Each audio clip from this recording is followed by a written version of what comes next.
أعوذ بالله من الشيطان الرجيم بسم الله الرحمن الرحيم كذبت ثمود المرسلين كذبت جھٹلایا ثمود نے المرسلین پیغام لانے والوں کو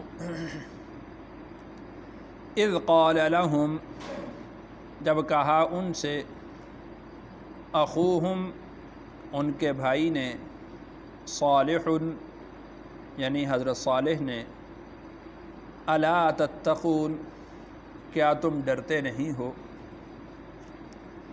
انی لکم بے شک میں تمہارے لیے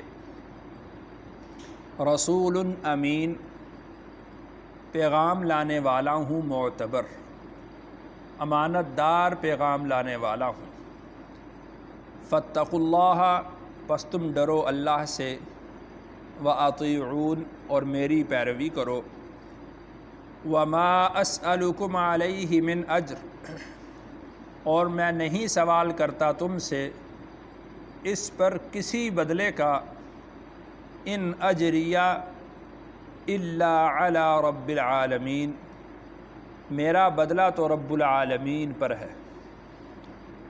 یہاں تک جو بات ہے گفتگو ہے یہ تمام انبیاء علیہم الصلاۃ کی مشترکہ ہے۔ آگے ارشاد فرمایا کہ اتترکون کیا تم چھوڑ دیے جاؤ گے فیما ان چیزوں میں جن میں تم ہو ہاہنا یہاں پر آمینین بے کھٹکے بے خوف و خطر فی جنات وعیون باغات میں اور چشموں میں وزروع اور کھیتوں میں ونخل اور کھجوروں میں طلعها حظیم کہ جن کے خوشے نرم و ملائم ہیں۔ اب سوال ان سے یہ کیا گیا ہے کہ دنیا کی جن نعمتوں میں تم موجود ہو کیا تم یہ خیال کرتے ہو کہ ان نعمتوں میں ہمیشہ کے لیے چھوڑ دیے جاؤ گے، یعنی تمہیں یہاں سے نکلنا نہیں ہے؟ کیا تم لوگوں کو اس دنیا کی نعمتوں سے جدا ہونا نہیں ہے؟ تم کیا خیال کرتے ہو کہ یہ دنیا کی نعمتیں ہم نے تمہیں دے رکھی ہیں، اتترکون فیما ہاہنا آمینین بے خوف و خطر تم انہی کے اندر رہو گے؟ یعنی سوال یہ ہے کہ کیا تمہیں دنیاوی جو زندگی دی گئی ہے کیا یہی دائمی زندگی ہے؟ یعنی تمہارے اعمال سے تو یہ معلوم ہوتا ہے کہ آخرت نہیں ہے، روز جزا نہیں ہے، کوئی سوال جواب نہیں ہوگا، اور بس دنیا میں رہ لیا اور بس یہیں پر ہی رہنا ہے اور یہاں سے نکلنا نہیں۔ وَتَنْحِتُونَ اور تم تراشتے ہو من الجبال پہاڑوں میں بیوتن گھر فارحین خوش ہو کر۔ دراصل قوم عاد کو اللہ تعالیٰ نے ہوا بھیج کر ہلاک کیا تھا، تو یہ لوگ کہنے لگے کہ وہ تو نادان تھے، وہ تو بے وقوف تھے کہ جو اپنے گھر باہر بنا رہے تھے ہوا آئی اور ان کو اڑا کر لے گئی۔ تو ان لوگوں نے پہاڑوں کے اندر پہاڑوں کو تراش تراش کر گھر بنائے۔ بھئی ہوا کتنی مضبوط ہوگی، کیا وہ پہاڑ کو بھی اکھاڑ سکتی ہے؟ یعنی ان کے ذہن میں یہی تھا کہ اللہ تعالیٰ صرف اس بات پر قادر ہیں کہ ہوا کو ہی بھیجیں اور اسی کے ذریعے سے لوگوں کو ہلاک کریں، اور تو کسی طریقے سے اللہ عذاب بھیج نہیں سکتے نعوذ باللہ۔ تو انہوں نے پہاڑوں کے اندر گھر بنا لیے کہ ہوا ہمارے گھروں کو کیسے اکھیڑے گی، ہوا ہمیں کیسے ہلاک کر سکتی ہے۔ فاتقوا اللہ پس تم اللہ سے ڈرو واطیعون اور تم میری پیروی کرو۔ وہ یہ نہیں سمجھتے تھے کہ زمین اور آسمان کا پورا نظام اور پوری قدرت وہ اللہ کے پاس ہے، وہ صرف اس بات پر قادر نہیں کہ ہواؤں کو بھیج کر عذاب بھیج دے، وہ تو ہر چیز پر قادر ہے، وہ جیسے چاہے گا ویسے وہ کر لے گا۔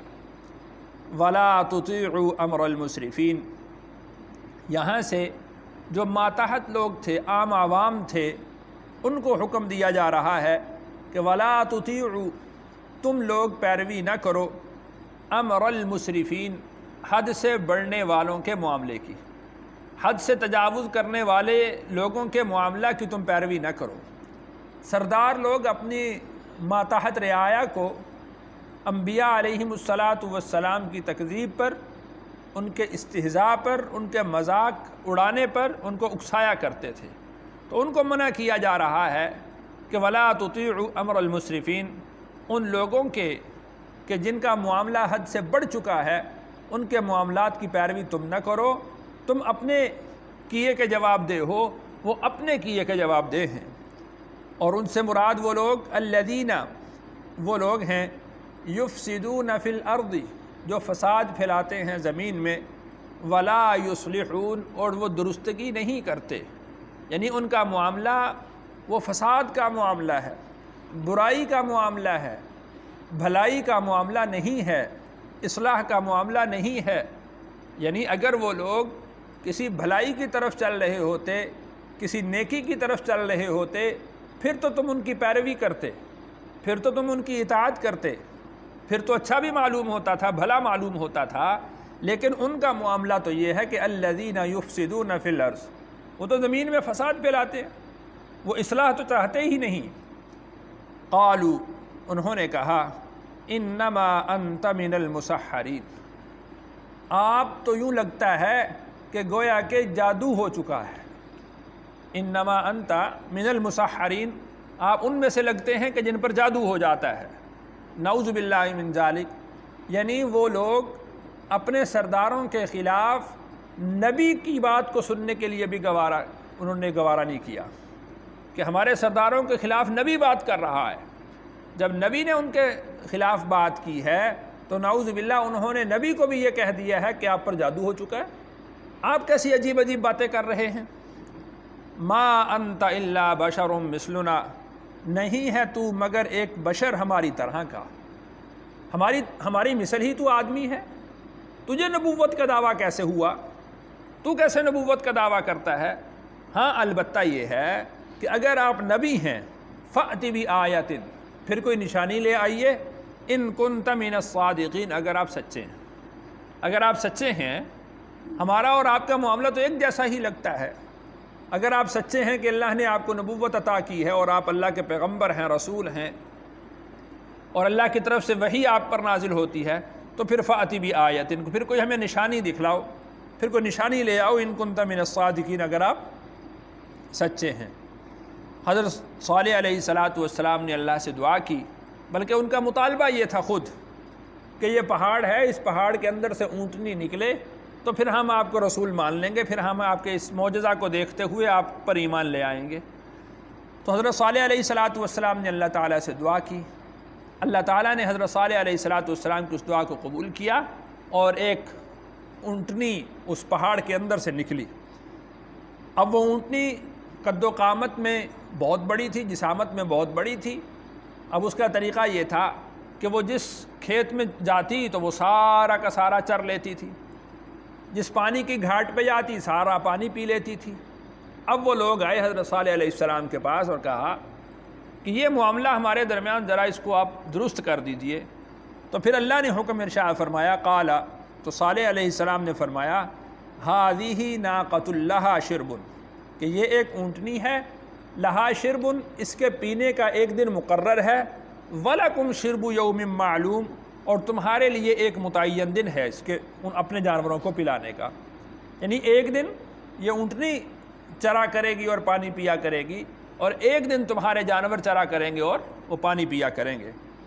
وَلَا تَمَسُّوهَا بِسُوءٍ، حضرت صالح علیہ السلام نے ان کے ارادوں کو دیکھ لیا کہ اب وہ لوگ اس اونٹنی سے اتنے تنگ آ چکے ہیں کہ وہ اس اونٹنی کو ہلاک کر دیں گے، اس اونٹنی کو قتل کر دیں گے۔ اب ایک دن ان کے جانوروں کو پانی پینے کو ملتا ہے، ایک دن ان کے جانوروں کو چارہ ملتا ہے، اور ایک دن اس ایک اکیلی اونٹنی کا ہے۔ تو اب ان کے دل میں یہ خیال آیا کہ کس طریقے سے اس اونٹنی کو ختم کر دیا جائے، ہلاک کر دیا جائے۔ ایک فاحشہ عورت تھی بدبخت، اس کے بہت جانور تھے، تو اس کو سب سے زیادہ تکلیف تھی۔